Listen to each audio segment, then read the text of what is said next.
Hi అండి. నా పేరు శ్వేత. నేను బీటెక్ కంప్లీట్ చేశాను. బీటెక్ కంప్లీట్ చేసిన తర్వాత నాకు చాలా కెరీర్ గ్యాప్ వచ్చింది. సో, కెరీర్ గ్యాప్ వచ్చిన తర్వాత నేను మళ్ళీ జాబ్ చేయాలనిపించింది. సో, తర్వాత నాకు జాబ్ చేయగలనా? అలాగే నాలెడ్జ్ కూడా గెయిన్ చేయగలనా?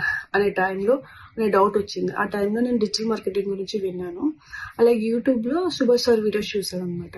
చూసిన తర్వాత ఓడిఎంటీ కోర్స్ నేను తీసుకున్నాను. జాయిన్ అయ్యాను దాంట్లో. జాయిన్ అయిన తర్వాత నార్మల్‌గా చెప్పాలంటే నేను తెలుగు మీడియం స్టూడెంట్ అనమాట. సో, నాకు క్లాసెస్ అర్థమవుతాయా? అండర్‌స్టాండ్ చేసుకోగలనా? నేను అవి నేర్చుకోగలనా? అని కొంచెం భయమేసింది. ఆ టైంలో నాకున్న ట్రైనర్ ఎవరంటే వైష్ణవి మ్యామ్. వైష్ణవి మ్యామ్ అయితే చాలా చక్కగా, చాలా నీట్‌గా ఎక్స్‌ప్లెయిన్ చేస్తారు ప్రతి క్లాస్‌ని. సో, మేడం చెప్పే ప్రతీదీ చాలా బాగా అర్థమవుతుంది. ఏదైనా ఏ టాపిక్ అయినా సరే. సో, ఆ మేడం బాగా చెప్పారు. నాకు చాలా బాగా అర్థమయ్యాయి క్లాసులన్నీ. తర్వాత నాకు ఏదైనా డౌట్ వచ్చినప్పుడు మా కోఆర్డినేటర్ సాఫియా మ్యామ్ ఉంటుంది. ఆ మేడం మా క్లాస్‌లో ఉన్న ప్రతి ఒక్కరికి ఏ డౌట్ అయినా చాలా ఓపికగా క్లియర్ చేస్తుంది. చాలా ఓపికగా చెప్తుంది.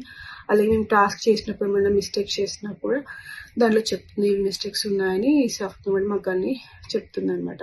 తర్వాత ఇది జాయిన్ అయిన తర్వాత నా డే అనేది చాలా ప్రొడక్టివ్‌గా ఉంటుంది. అంటే రొటీన్ లైఫ్‌లో నుంచి నాకు చేంజ్ వచ్చినట్లుగా అనిపిస్తుంది. అట్లే నేను కూడా జాబ్ తెచ్చుకోగలను అనే కాన్ఫిడెంట్ నాకొచ్చిందనమాట.